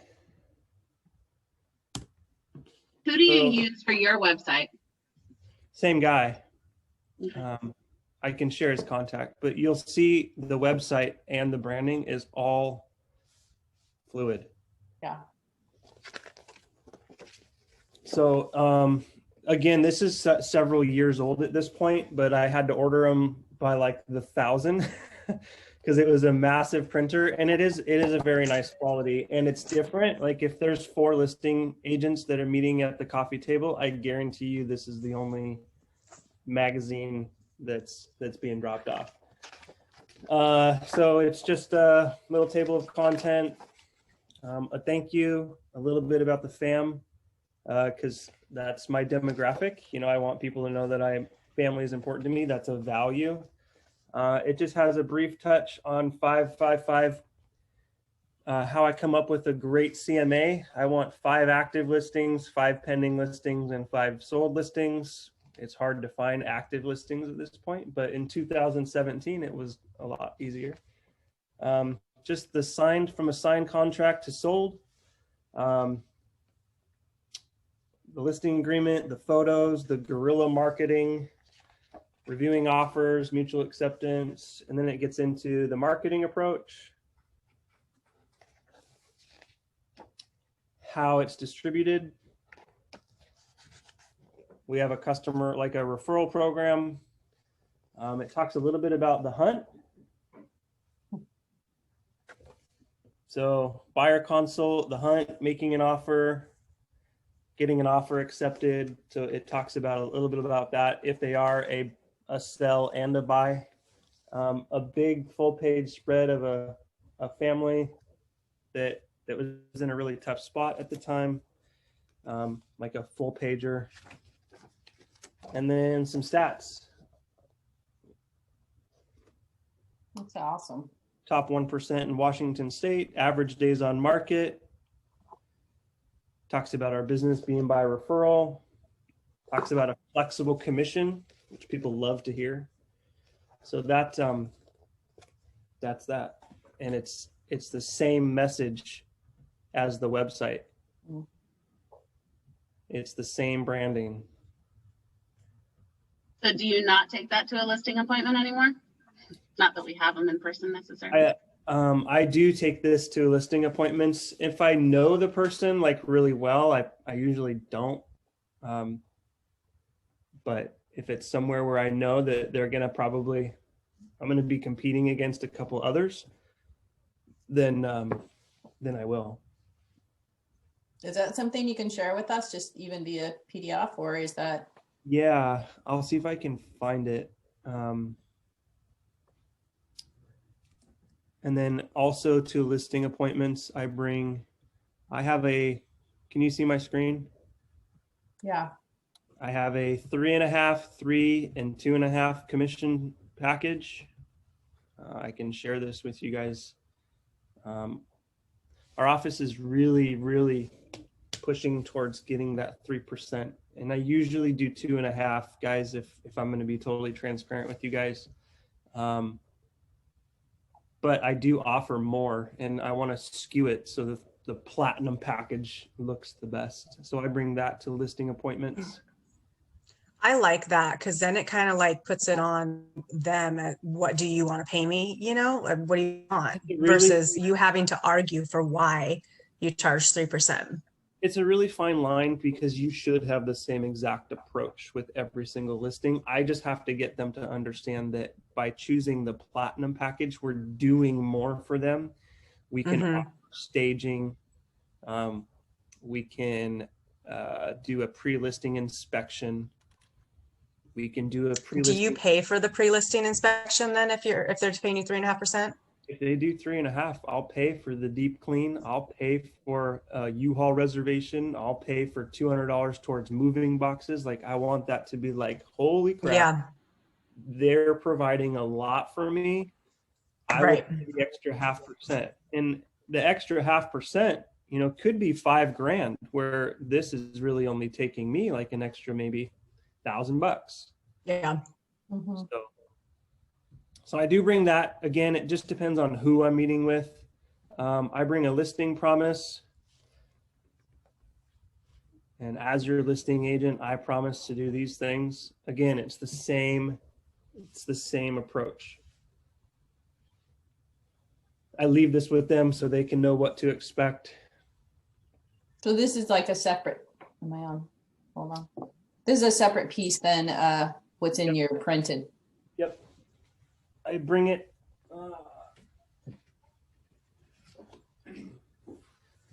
I put everything in just a folder. This is Vistaprint, guys. I mean, you can order them by the hundreds. So I bring all of this. I bring these, these single pagers in just a folder. And so I've got a CMA, I've got a folder with these few handouts, and I've got this, and it's all the same. And it's super pro. It's very cool. And then I have a question on that page that you just had. So, I mean, obviously in this market, nobody's really staying on the market a week, but if they are staying over a week, you have on there that you're switching the primary photo weekly. Yep. is that just to keep it kind of fresh? Like if someone's scrolling through and they're like, oh, that's a new picture. That's right. Yep. Okay. Yep. And that's, I mean, that's just I won't even get into it. It's really simple. Yeah. Yeah. And that's not something that you as the rainmaker should be doing. Your assistant should be doing that, you know, when you get to that point. One day. You will. And then I bring pizza. I have them fill this out. We send pizza on closing day, every single closing. And so as they're moving out or if they're moving in, I just have them do this. It's kind of fun. It keeps it lighthearted. Is that where your home slice comes in? Like Yeah. you just tie it together? Yeah. My wife is begging me to outgrow the home slice, but it's too much fun. Well, I think it ties in with that, you know, like I think that's pretty cool. It does. And so kind of to Esther's point, is Esther, yeah. It gets really busy, which I understand where she's coming from because I've got the home slice, I've got Welcome Home Northwest, I've got KWPS, I've got micro, you know, so it can get really busy. But is that like, was that marketing that was all put together for you, or is that like a childhood nickname, or like how did you come with the whole package? When I first got licensed, I was on a team, Washington home team at the time. And so I just wanted to do something as a member of Washington home team that kind of created a memory. So I came up with the home slice like within the first year. Is preparation spelled right? Probably not. I just did this one a day or two ago. Yeah, you might want to change it. Is that supposed to be an A? Yeah. Yeah. I think so. Yeah. I'll wait for someone else to point it out and then I'll. It's prepare, if you think of it as that. So it's preparation. See, you guys are so smart. And I just made this one the other day because somebody's like, hey, we want to list our house in March. What should we do? So I brought this. That's awesome. Can we have all these things? Right. I'm so bummed I got here so late. Marketing is like my favorite thing. So can I let's see here. Can I put it in the chat? Stand by. Yeah, we don't really have like a group email or place, I don't think. So these are listing appointments. So I've got the walkthrough guide. Oh, I have to do it one at a time. You want us to just email you, or you want us to just put our emails in the chat and then we could just do a group email? Oh, here we go. Did that come through? This will work. Yeah. So we'll do pizza. We'll do. Don't you tell these other agents in our market center that I'm doing this. No idea what you're talking about. This is my. And see, guys, real estate 101 is beg, borrow, and steal. So I probably got this from somebody else.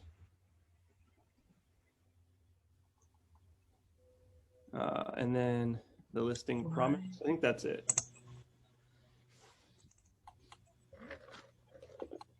I'll tell you, Mike, that when I first was watching and listening to you, like I've been here 3 months, like been in Asia about 3 months. And I heard you say, oh yeah, we do the guerrilla marketing, da, da, da. I asked my mentor and some coaches and I'm like, what is this guerrilla marketing? I literally thought it was like a KW thing. And they're like, I don't know. I'm like, I want to know what that is. If we can promise that we're going to market your home better than everybody else, I want to be able to not just say it, but actually know what that means. So that's in your listing packet, right? Yeah, it's nothing. It's literally. It sounds good. It does sound good. And that's kind of the point, right? Like, let me see. I want you guys to write this down. Am I still on a screen share? Nope. Okay.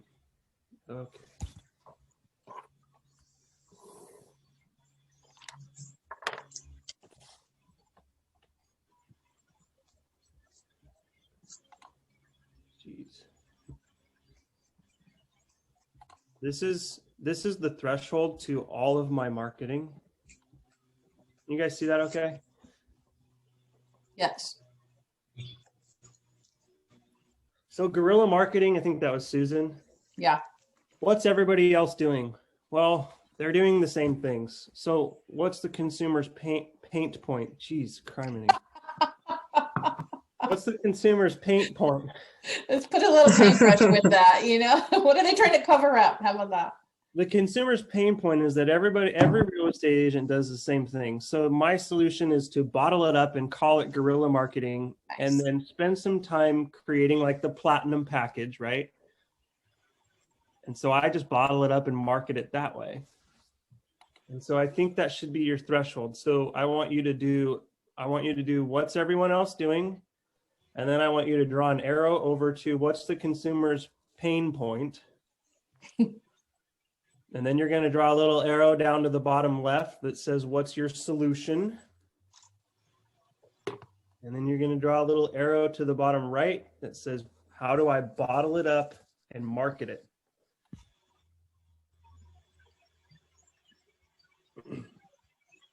So that can be as simple as listing prep, right? I have all these little listing prep sheets. What's the consumer's pain point? Well, every single boring CMA is done the exact same way, and you have 3 of the same CMAs from 3 different agents on the kitchen. So you just choose the agent that you got along with. But I've got a little bit better material. I bring a little bit more valuable information to the listing appointment.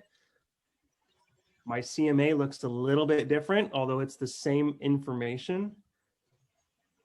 And then I just smile and ask if they want to work with me.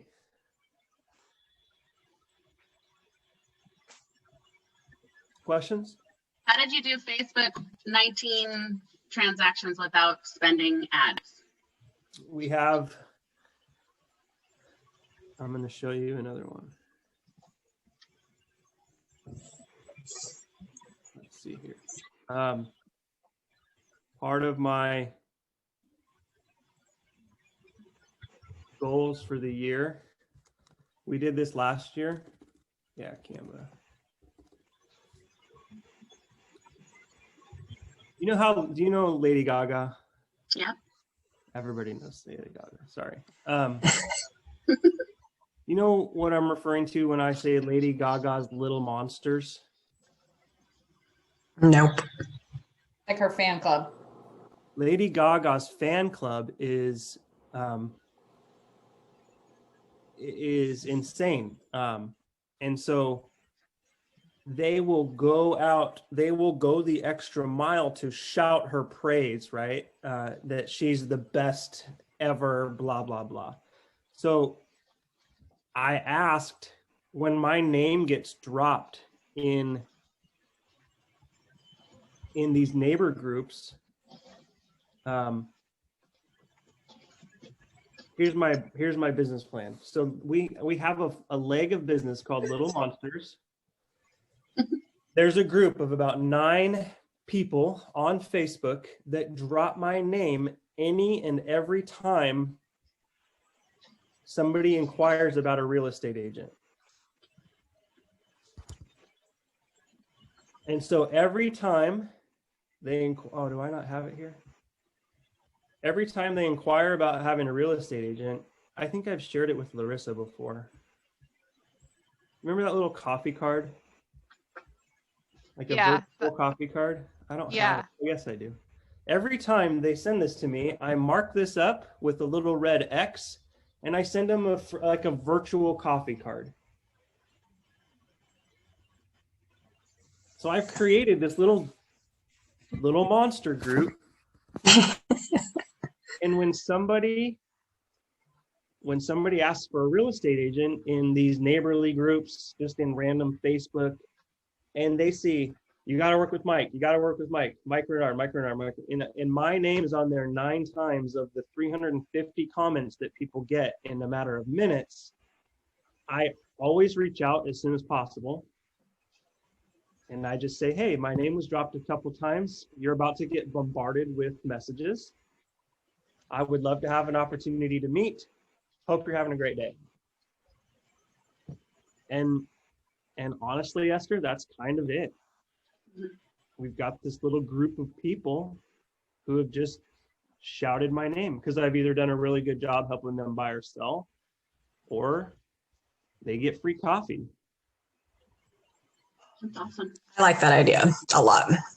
it's coming from contribution, and it's helping, and they get free stuff, and so it's a win-win. And obviously the way you track that is when they at you, right? Because you get notified of all of that. It's not like you're scouring looking for. Because it takes some time. I go to my notifications and I see that so-and-so mentioned you in a comment. Okay. So I click on their name first because the referral is better than the piece of business. Right. Yeah. So I'm taking care of the referral first. Whether or not the piece of business actually follows up with me, I'm always taking care of the referral. Do you then just like send them a virtual coffee? You said virtual coffee card, or do you like actually be like, hey, let's go get coffee or something? I just send them a Starbucks card. Okay. Do you do buyers very much, or are you mostly sellers? 50-50. Yeah. Actually, last year we were buyer heavy, which I don't even know how that happened. So what do you do for buyers? What's the question? I mean, do you have a buyer's packet? Do you meet with them on Zoom for the most part? Are you meeting them in person? What are you doing? I give them the opportunity to meet however they want. You guys have my screen share? Mm-hmm. So buyer consult. So I created this in Canva, and I think I'm not even going to let you guys look for my spelling errors on this one. I'll share this one in the group chat. Remind me when I stop sharing. So I'm a huge Dave Ramsey fan. We live and breathe Dave Ramsey. So this is his home buying guide that I literally spent like 4 hours one day copying into Canva. Picking the right realtor, how it works. Thank you for taking the time. Here's the process. Save for your down payment, get pre-approved, find us, identify your needs and wants, house hunting, offer acceptance. Nice. Pete's on closing day. Yep, Pete's on closing day always. It identifies your buying power, your mortgage person, who's my mom. We believe in the 35% rule, meaning that 33 should be your principal, your interest, your taxes, and then your insurance of your gross income. Don't forget about water, sewer, blah, blah, blah. Why work with a realtor? Here we are. That's my showing assistant, Crystal. And so I'm telling them from the start that they get 2 realtors for the price of 1. We can meet them at a house within an hour, blah, blah, blah. We are knowledgeable. My dog's just going to go nuts. The FedEx guy's here. Market stats, inventory, we're knowledgeable, blah, blah, blah. We create your must-have list, bedrooms, bathrooms, square feet, create your wants list, all of these things.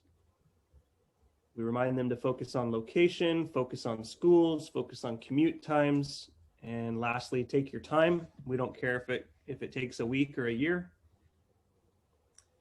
The house hunting and offer writing, earnest money, inspection cost, appraisal. We want to set the expectation from the start that they're going to be writing a lot of offers in this market. It is what it is. Hey.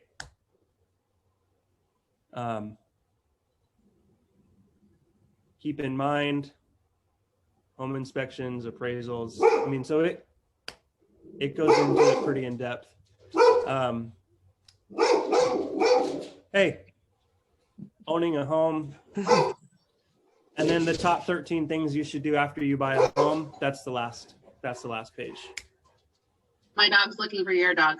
Yeah. And so I start with that. The moment they reach out, I'm sending them an item of value, which is this baby steps. When we do a virtual or an in-person, we do the needs and wants. This is for me or primarily Crystal to bring to every buyer consult, to talk about what they need, what schools, what areas, what to avoid, what type of home do they want to avoid? Do they care about HOA? These are more just conversation sparks. Do they care if it's move-in ready? What do you want? Commute times, amenities, layout, age of the home, What are the minimums you're willing to consider so we can get you started on the email search? How can we do a really good job for you? If you have never read the book Raving Fans, order it and read it today. It's a short read. It's like 100 pages, 150 pages. And while you're at it, also buy the book Excellence Wins. It's from the guy who ran the Ritz-Carlton for years. It's also an outstanding book. Their current lease, do they have to sell? When is their lease up? Does that matter? Grabbing their contact info, grabbing their emails, grabbing their date of birth so we can send them birthday cards. Where do they work? So we can send them congratulations to their work and make them feel special in front of their coworkers. T-shirt size, because we're sending t-shirts now. Branding, marketing. Kids' names, pets' names, the whole nine. So that's that. That's the main piece of a buyer consult. To the buyer consult, again, we bring the roadmap. You guys know about this because you're realtors. You get the idea.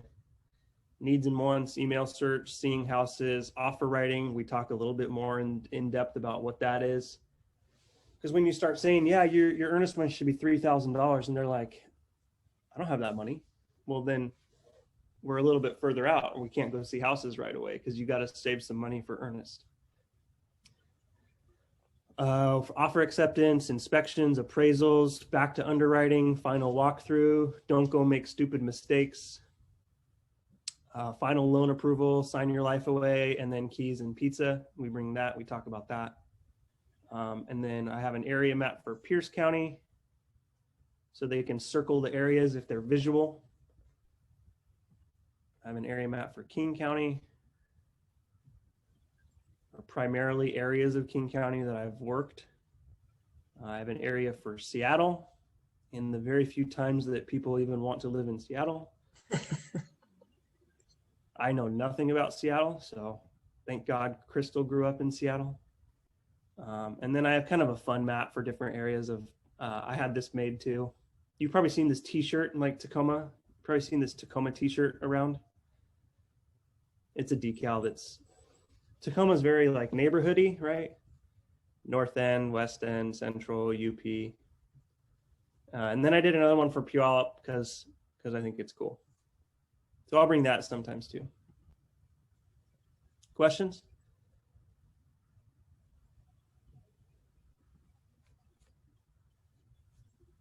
Your t-shirt, are you just doing like your welcome home, and is that what you're starting to go to, or? We've started creating like different sayings, like words, like be kind, and then I'll have a welcome home logo, and that's just giveaways. Or like I've got one that says Valley Vibes because Puyallup Valley, Sumner Valley. I've got one that I think is like generalized enough that they might wear it. Everybody loves a free t-shirt. Yeah. Right. You've got t-shirts in your closet that you'll just wear just because. And so that is kind of, we have like three. I think one is like aim high, be bold, whatever. Just like sayings that we do through printful.com, printful.com. And they just do screen printing? Yeah, or direct to garment is the cheaper option. Embroidery is the more expensive option.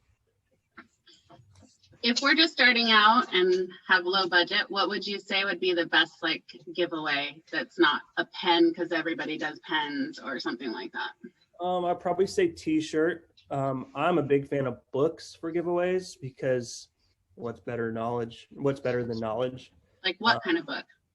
The One Thing is a book I give away often. I also give away The Millionaire Real Estate Investor if I have a client who wants to start investing.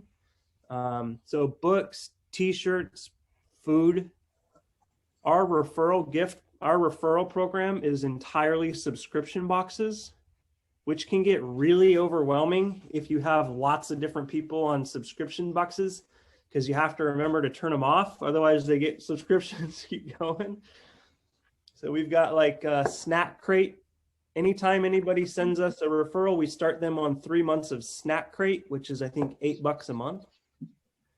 Who doesn't love getting snacks? And oh, by the way, you got a snack for 3 months on the 15th of every month, and you thought of me. Then we send them another note that says, hey, did you enjoy getting your Snack Crate? If you want 3 more months, send us another referral, please. And that's if they just send you a referral, right? That's not like if it closes. That's just for sending it. Yes, you have to. This is very important. You have to reward them for the behavior. Yeah. Not the actual piece of business.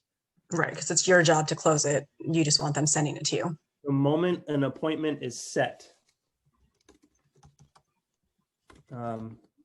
Sheets, Google Sheets. I think also it's illegal to pay them for the actual close for a referral. Correct. It's not to say that it doesn't happen. If I close a really nice, we just started this one just a couple of weeks ago. And in fact, it's already out of date. But Jeremy sent us a referral. We had him started on Snack Crate. This month is his last month, so we have to have a reminder. So I've got 3 different tiers. Like we're pretty in depth with it. So like Spice Bar. So we'll have them pick it. Can you guys see my screen? Mm-hmm. I don't know if you can read the words, but coffee, tea, whatever Gray's box means, jerky, hot sauce, peanut butter, candy, root beer club. Like it's mostly food. So like if they send us another referral, they'll go into tier 2. And if they like, you get the idea. Yeah. So that's something that I'm a fan of because you can be hands off and you can kind of auto enroll them. And you just have to remember you can be hands off for the 3 months that it lasts. And then you just got to remember to turn it off. In this case, you're saying referral is when you set the appointment with the person. Yes. The referral. As soon as you set the appointment, you reward the behavior. Hey, Susan, thanks so much for sending your mom. We're meeting on Saturday. Be on the lookout for the box that's coming in the mail. Or be on the lookout for some goodies I'm going to send your way. Thank you so much. How are you staying on top of this? You have an assistant? You have Crystal as a showing agent? What do you have? Yep, I've got Crystal who shows houses, which is a huge time saver. So the moment you guys are starting to consistently close 2 to 3 homes a month, hire a showing assistant. It's your biggest time saver. And then I have an administrative assistant, Jessica, who works about 20 hours a week at $17 an hour. My wife does all the back end business expense tracking and stuff like that. And then I've got Kevin Kraft, who is a cost of sale $400 at closing for all of the transaction. I interviewed him in July, I think. Yeah. If you want to have a transaction coordinator, I think and the thing for me when I interviewed him, I was just like, now I can say I'm a team, right? Because now I can say, hey, I have this transaction coordinator, Kevin, I'm not just me. And so I really liked that. That's what I've done too, because a lot of people they want to know that they're working with more than just you. You know what I mean? So I think the transaction coordinators definitely was my saving grace in a couple things too. Absolutely. Sometimes people want a team working for them. Sometimes people want one person to talk to, one person to call. Mm-hmm. I also tell, I make fun of Redfin. Like, yeah, we're thinking about listing with Redfin. That's awesome. They work for hourly rate, so they don't give a rip about what your house sells for. You also never know who you're going to work with. So there's that. You might just get some rando, where with us, it's either me or Crystal. And then once you get into contract, it's me or Kevin. But you're always going to be calling me or texting me when you have questions. And that's your continuity. So to Esther's point, as long as you're really driving home that you're getting that you as the rainmaker are the constant contact, you have pieces who can help make the experience amazing, but they have to know they're not just going to get some rando. Make sense? I think you can flip it both ways too with the transaction coordinator, your team. but then, well, I have that person taking care of all the paperwork. So I'm focused on you. So you know what I mean? Like you could flip it either way. Yep, absolutely. You just have to remember to say that they're going to hear from a guy named Kevin. Otherwise, they're going to be like, who the hell is Kevin? Why Yeah. Yeah, that's really important. Can you send us those buying documents? Yes. File, computer, fire. It's like Christmas today. I know. Mike, thank you for this. This has been That's what I'm awesome. here for. So 6 baby steps. I have to preface it now with don't mind my grammatical or spelling mistakes. So 6 baby steps, area map. Area map's really simple. You just kind of screenshot your Apple or your Google Maps. But then the really important one is your needs and wants.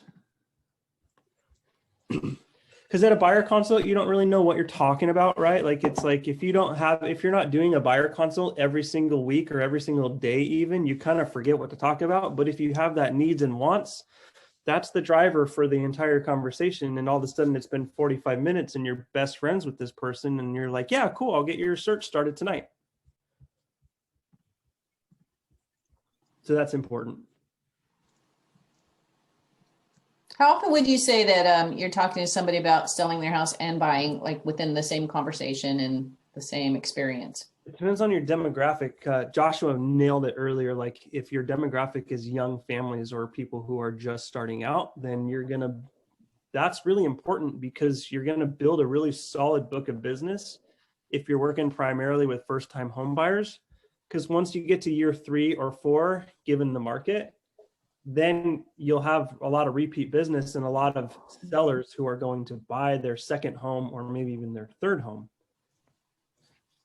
Does that answer your question? Yeah, I feel like, I mean, I'm definitely split on generally the people I'm talking to, but in more often than not, they need to sell their house in order to buy the next one. So that all is wrapped up in one conversation generally. Yeah, and it's really important that that conversation is driven to list their home when it's appropriate, find a short-term rental, find family that they can crash on the couch for several months, because good luck trying to get a contingent offer accepted unless you're throwing the kitchen sink at them. So it's just how you're having that conversation, framing that conversation. You get really, really good at it if the majority of your clients are contingent buyers. So at least you get practice that. Because they get it. I feel like what motivates them is their new house they're going to be in. So they want to go look at the houses right away, you know, or like I had one person who, it's actually the first one I even had kind of an appointment with, who's a friend of mine. And it turned out pretty much her whole motivation was just like, well, I haven't really seen anything that I love yet, so I don't want to sell yet. So what's your follow-up question? You know, well, actually in that case, we kept talking and I finally found her actual kernel was she has other stuff going on in her life right now that she's not sure that it even is a good time to do anything. And I'm like, I didn't say this, but I'm thinking, why didn't you tell me that in the first place? It just took a long time to get her to actually voice that. So then it changed, but I have told her, and then our initial conversation, I talked to her about, you know, the buying, you know, competitive environment right now, and there are options. And she even said, oh yeah, I mean, I could stay with parents for a while, or I could do this or that for a while. I go, you're going to have a much stronger offer, you know, there's always it's already sold. I want you guys to know, like, freaking write that on your bathroom mirror. There's always something behind the something, because the something is they want to buy a house. Well, why? What's their life look like right now? Going full circle. Did they have a birth? Did they have a death? Did they get a job promotion? Are they work from home now and now they can live wherever they want? There's always something that's driving. So I'm saying if they are a contingent buyer, we have to take them from pain to pleasure. The pain is, I don't want to list my house. It's going to take forever. I got to declutter it. It's a mess. We're living in there. It's a disaster. The pleasure is a bright, shiny, brand new home, right? Like that's the carrot. And so you have to say then, Well, why don't we get out there and look at houses? I don't mind. I do it every day. Let's just get out there. If we want to list your house in April, let's start looking at houses now. Let's look at houses that meet your criteria, because the reality is internet pictures are going to catfish you. Some are going to look awesome and some are just awful. So it's important for us to get out there, see houses, so you can get comfortable dipping your toes in the water. That way in April, when I list your house, you'll be ready and you'll be excited to jump with both feet in. Can you use that too? Is like you can see how other people are marketing their houses and you can see what you really need to do and don't need to do with your own house? Oh, absolutely. Yeah. And you as the realtor can go through on an Instagram story tour of a house you're seeing. And now you're branding yourself.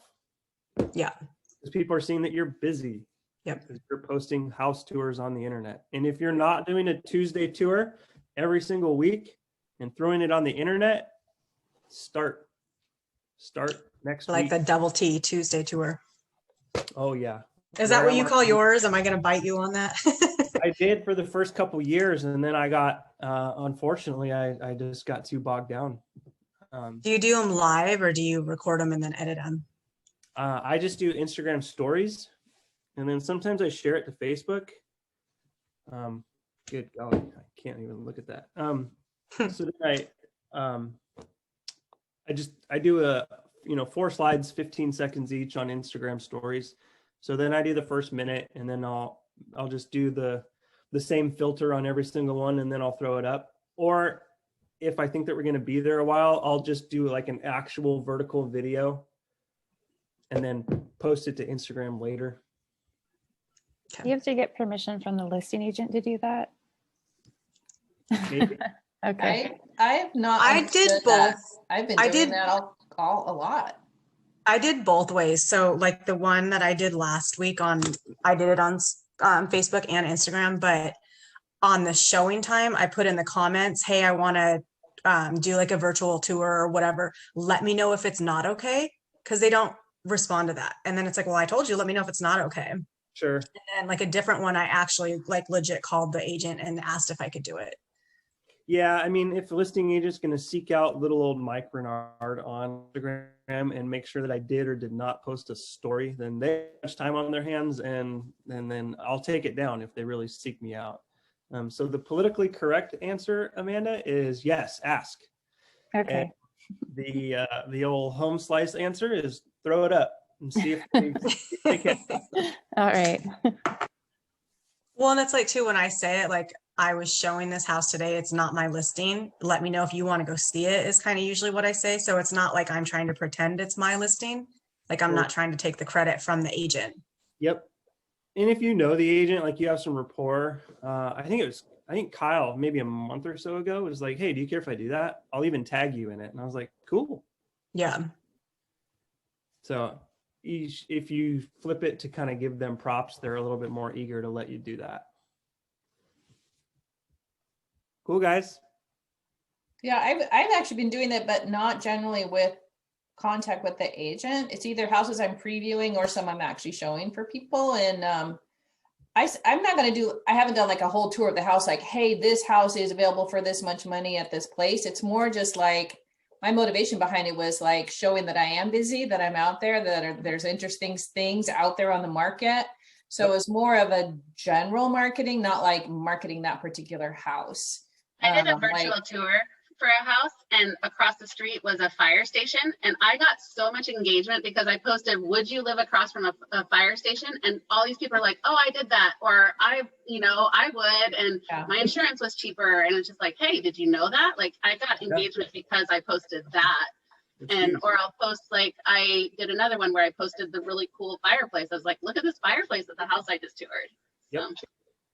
Yeah, that's huge. I mean, I think it goes a long way to ask questions, do polls, invite engaging feedback through your social media content. I can't even say how important that is. I do a class on social media. I'll put the slides here. We could spend another 2 hours looking at social media.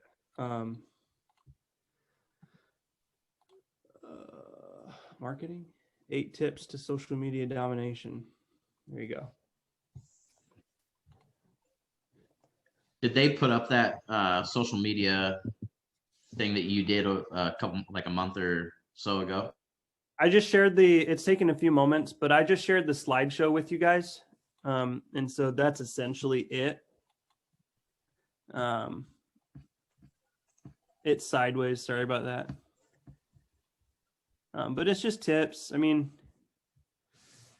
you probably know a lot about it, but it's just all in one place. Thank you, Mike. Appreciate it, man. Thank you guys. Tell the office I did a good job and tell them if I didn't. Do we get a coffee card if we tell them mention your name? Absolutely not. Unless so you much. tell somebody I can help them buy or sell a house, then sure. All right, guys. Have a good day, man. Thank you. Have a wonderful afternoon. Thank you so much. And Thank you. appreciate you Thank stopping you. in.